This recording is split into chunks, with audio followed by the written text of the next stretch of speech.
O que é perdão? Vamos falar do que não é perdão primeiro? Vamos. O que não é perdão? Por exemplo. Olha que legal esse tema. Perdoar não é esquecer. Tá bom. Se eu esquecer, eu esqueço o aprendizado que aquela dor me provocou. Se eu esquecer a pessoa que me maltratou, ela pode fazer tudo de novo porque eu esqueci. Se você estiver esquecendo, procure um geriatra, tá precisando de ajuda. O alemão Alzheimer tá perto de você. Perdoar não é concordar com o que fizeram comigo. Tá, perdoar não é concordar, perdoar não é esquecer. Tá bom. Perdoar nem sempre é parar de sentir dor. Possa ser o que alguém provocou na minha vida até hoje reverbera em mim. Ok. Perdoar nem sempre é abrir mão da justiça. Eu posso te perdoar e ter que chamar a polícia para você não fazer isso com outra pessoa. Perdoar não é esperar que a pessoa reconheça. Tem gente que é tão egoísta que nem vai reconhecer que te machucou. Perdoar não é esperar que a outra pessoa também te perdoe quando os dois se magoaram, porque vocês estão em tempos de compreensão da vida diferente. Dito isso, perdoar é deixar de pagar a conta do agiota. Por quê? Imagine que você tem aí a humanidade em que 40% no mínimo está preso no passado. Mágoa, ressentimento, ódio. 40% está preso no futuro, ansiando por alguma coisa mágica acontecer.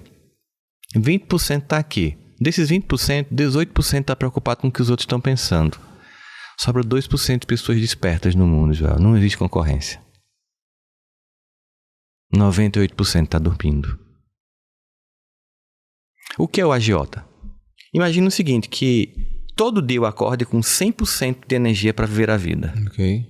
Mas assim que eu acordo, eu vejo uma série, ou alguém diz uma frase, eu vejo notícia, eu vejo um post que me lembra de uma coisa que me machucou no passado. Imediatamente minha mente entra no modo de ruminação psicológica.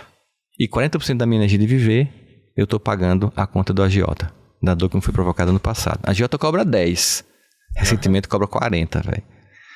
Aí você tem que pagar boleto, levar a criança no colégio, papapá, mas você ainda quer explodir. Mas veja, se você perdoa, você está trazendo de volta para você uma energia que você entregou a alguém que te machucou no passado.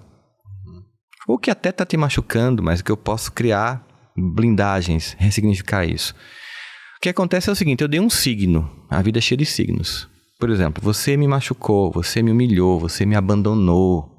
Então, dei um significado a isso. Esse significado meio que me definiu. Tem gente que é tão definida pelo ressentimento que você não consegue nem tirar. Sabe aqueles animais que têm uma simbiose que se você tirar um animal de perto do outro morre? Eu via paciente chegar no consultório com tanto ressentimento que eu sabia que não podia nem trabalhar o perdão naquele momento. Porque a pessoa não conseguia nem dizer quem era ela. Só dizia o que tinha acontecido com ela. Eu sou a ex de fulano, eu sou o ex de fulano, eu sou a filha de cicrano. Então, se você tira o algoz, a pessoa perde a identidade, porque a identidade foi montada em cima da dor. Então, você não pode imediatamente. Portanto, uma das coisas que eu sempre digo para as pessoas é o primeiro perdão que você tem que dar é a você. Se perdoe por ainda não conseguir perdoar. Se perdoe por ainda não conseguir se perdoar, mas se comprometa em fazer isso. Porque senão você vai ficar o tempo inteiro com muita vontade de realizar, mas diariamente o agiota leva 40% da sua energia para o passado. Ruminação, eu passei por isso. E aí o que é que acontece? Se eu vou trabalhar com um chefe que lembra meu pai, volta tudo de novo. Porque a vida, ela faz o seguinte, ela reedita. Não é para te torturar, é para te dar a oportunidade de finalmente executar a peça de modo diferente. Cara, que animal. Que animal. Você no seu consultório, a cada 10 pessoas que passam com você, quantas você verifica essa questão do ressentimento e do perdão, assim? Sabe que em 2017 eu deixei de atender porque dessa vida muito louca, né? Sim. Mas hoje eu tenho 20 mil alunos fazendo imersões comigo nessa área. Eu sinto que o ressentimento e a falta de amor próprio são dores que atingem esmagadoramente a maior parte da população. Só que acontece o seguinte, tem gente que não tem maturidade para admitir que odeia. Tem gente que odeia sem saber que odeia. Age como quem odiasse, mas diz que não. Porque às vezes é o seguinte, não, odiar meu pai é feio, papai do céu briga, eu não posso ter ressentimento, eu tenho que honrar pai e mãe. De fato, então você termina embotando um sentimento, fazendo de conta que não tem, Mas age como? Eu não gosto, é difícil a minha relação com ele, a gente não se entende, mas eu amo meu pai, respeito meu pai. Pô, mas o amor e o respeito gera entendimento, gera comunhão. Sim. Bem isso. Se não tem comunhão, não tem entendimento, há ressentimento. Só que ele está inconsciente. Ele continua te sabotando. Pior ainda, porque você não tem consciência. Jung, mais uma vez, dizia, até que você torne o inconsciente consciente, você vai sofrer muito na vida, vai chamar de destino. Exato, já vi verdade. Destino. Exatamente. Ou seja, eu tenho que pagar um preço, fazer essa viagem interna, me conhecer para poder realizar todas essas coisas. Eu preciso, poxa, tem coisa que é comigo aqui. O Jung era ateu? Não, o Jung fez muito pelo contrário. O Jung foi um homem que ele percebeu, ao contrário de outras versões da psicologia, que não podia se imaginar a construção da identidade sem levar em consideração um componente transcendente. Que havia... Imagina aqui, existe um ser biológico. Nós dois temos um corpo. Se os ETs chegarem aqui na Terra hoje, eles vão olhar que a gente tem um biotipo. Beleza. Esse ser biológico, diferente dos outros animais, ele tem uma capacidade de mnemônica maior. Então, a gente tem uma capacidade de lembrar do ontem e prospectar o futuro. Então, a gente é um ser biológico histórico. Ou seja, a gente acontece ao longo do tempo. Mas num contexto específico. Você nasceu em Santos, eu nasci em Campina Grande, mas nós somos brasileiros, latino-americanos, ocidentais, cultura judaico-cristã. Então, isso vai gerando uma cultura. Então, nós somos um ser biológico dentro de um tempo histórico, imerso numa cultura que vai criando em nós certas características. Mas, ao mesmo tempo, se eu tivesse nascido em Santos, se eu fosse nadador, se eu fosse seu irmão, eu seria diferente de você. Sim. Mesmo que eu fosse gêmeo, univitelino, geneticamente igual, seria diferente de você. Por quê? Porque tem um componente psicológico. Ok. Então, é um ser biológico dentro de um contexto histórico, sendo impregnado por contextos culturais, mas com leitura de alma única. Única.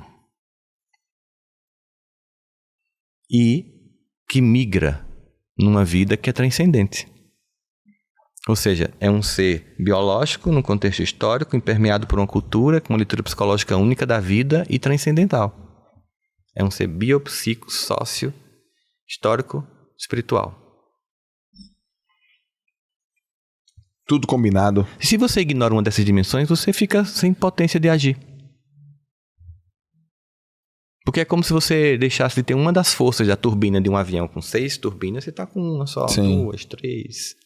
Né? Então tem gente que vai investir a vida inteira só no corpo. Vai conseguir resultado, mas é só ali. Não, e tem uma turma. Tem uma turma. Tem uma turma. Muito grande. Muito grande. Até porque é o seguinte, moldar o corpo é muito mais fácil do que malhar a alma e a mente. É verdade. Né? É verdade. Não tem whey protein pra alma, não.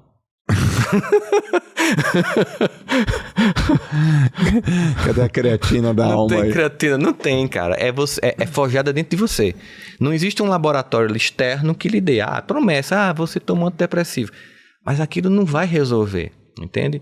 Existe uma coisa, toda essa dimensão aqui, na dimensão que chega psíquica espiritual, a usinagem interna. Eu tenho que ser o produtor das substâncias que me levam a um novo estado de consciência.